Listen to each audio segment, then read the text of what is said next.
Good afternoon. This is Dr. Princess. At this point, I have no option but to think, since this is now my ninth time attempting to record, complete, and upload this same video, that there's something that somebody needs to hear in the videos. So I'm going to start this video again. As I said before, the previous video was cut off. I will write in the title and the comments exactly which one to go back and listen to. It was cut off at the 26-minute mark. I apologize for that, but I'm going to try to get through this again. The last video ended with me discussing the names of international leaders and the countries they're affiliated with, the international leaders which have visited the U.S.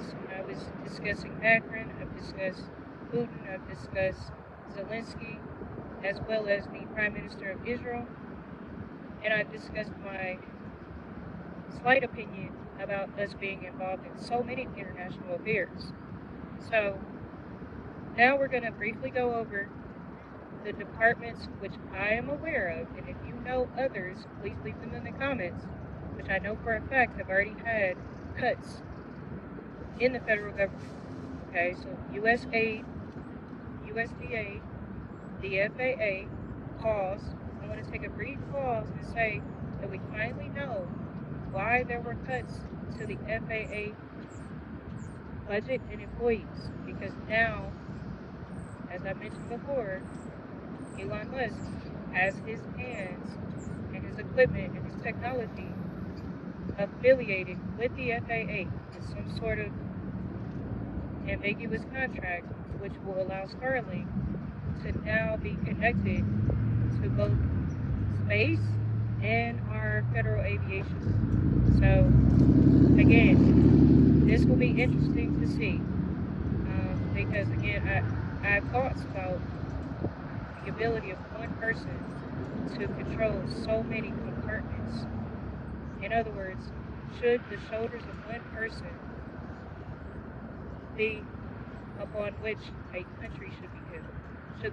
Should the shoulders of one person actually be allowed to carry an entire country in the direction? So anyway, back to the FAA. In addition to the FAA, USDA, USAID, we also have military cuts. I do not know the exact percentage, but it's already been a proposal to cut the budget of U.S. military. And the four of the four-star generals, as I mentioned before, in county, have already been cut. These are highest-ranking generals. It's my understanding it's even more challenging to get the five-star ranking because you have to be active in such a way where you have already been deployed to receive a four-star. And I'm not sure exactly what the requirements are for combat to receive the five-star, but it's extremely rare. So, nevertheless, our highest ranking generals, some of them have already been terminated, okay?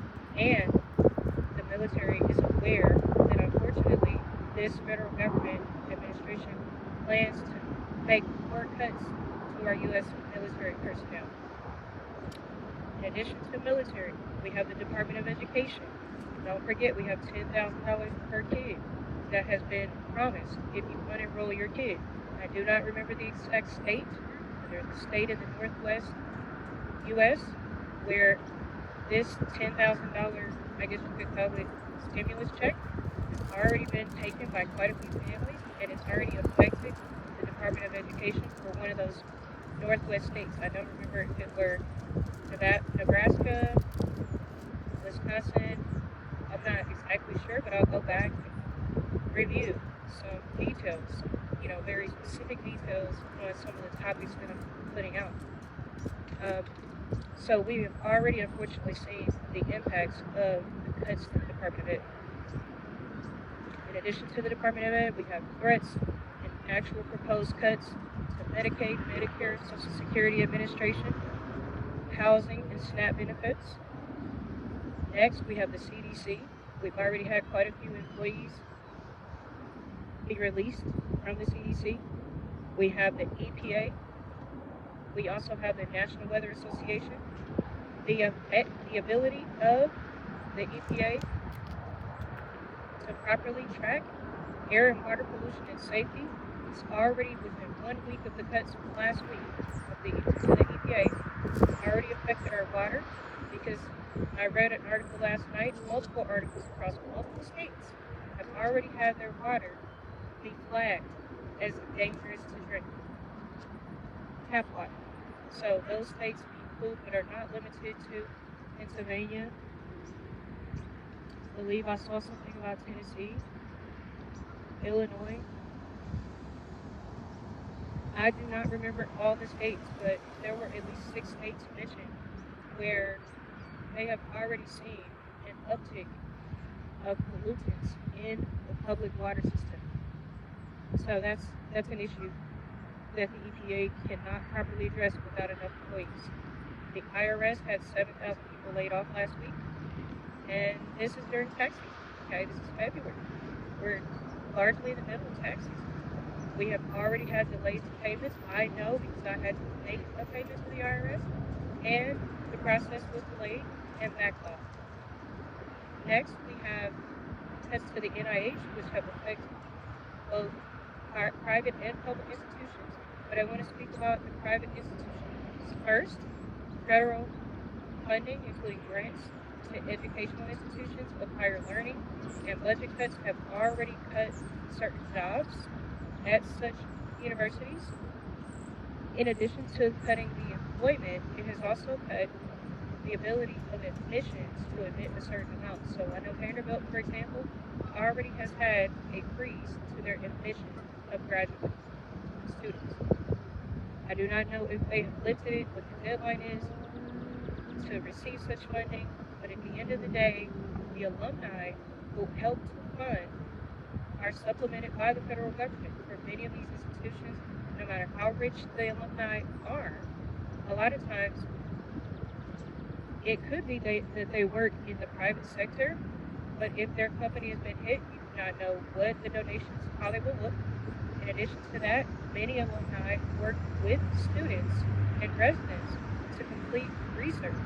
So when you cut the research budget for advancement, you effectively cut the ability of alumni to be as effective and to earmark their donations to ensure that the earmarked amount goes to the correct department, or that the department will be funded well enough to keep moving forward the research that's in progress. It's quite unfortunate when you have to halt admissions. In addition to that, we have federal loans. When you look at education of higher learning in general, your secondary education, in addition to having higher interest and additional interesting stressors, now you have to worry about the fact that you may or may not receive any type of federal subsidized loan, or unsubsidized loan for that matter. Your loan situation is looking a little iffy.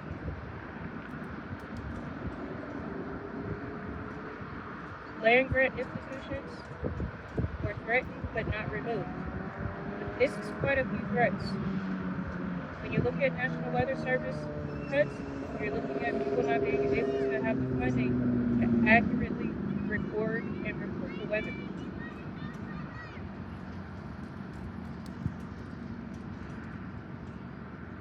So I just want to end this by saying that overall this is a major decline to the federal government. I know I haven't mentioned every department. My empathy is with both federal employees and private sector employees such as myself, because at the end of the day, public or private, we have to kind of hold hands right now. No job is guaranteed. I don't believe that there's any real need to build job security. And as a person who knows of quite a few federal government and private sector employees, and I know entrepreneurs, I can say with confidence this has affected everyone already. And maybe that was the goal, to put everyone at a state of unrest, uncertainty, anxiety. Our question to you, if you're listening still, is what can we do? It's time to brainstorm. At some point, the talented 10 have to pull ourselves up, band together, and pull each other up before we can pull the 90% up. There's no way you can lead a group when you yourself as a leader have been essentially either discredited, eliminated, terminated, scoffed at, or your position has been threatened. Even if the threat hasn't become real, if you've seen the potential for profit margins to slip because of the attitudes of others, it is overdue to realize and accept that this is not about what sector you're in.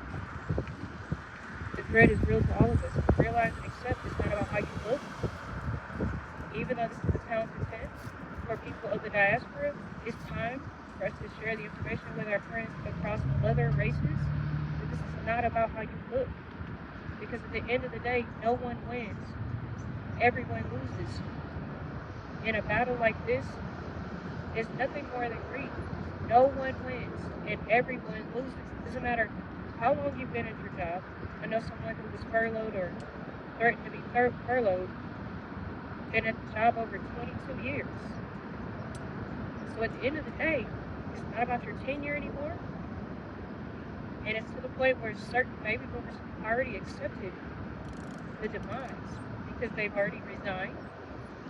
And for some of us millennials, we've waited for over a decade for some of these people to bow out and properly transition leadership to the next generation, which at that time would have been Gen X or millennials. But here we are, still holding on, mostly over 30, if you're a millennial. The youngest one is 28 at this point, okay? So we're between 28 and 44. Okay, most of us are over 30. And we're like, finally, you moved out the way. But you waited so long that there was not a proper transfer of power. So now we are gridlocked against somebody who,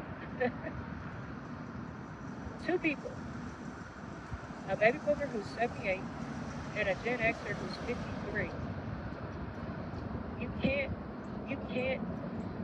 You might not know what to do if you're a 30-something, such as myself. I'm not saying feel hopeless or helpless, but I understand the frustration because you waited since you were just over 18 or 20, looking for change and waiting to be the change. Silenced, shut away, put away, or just forced to work without being able to lead, which is fine.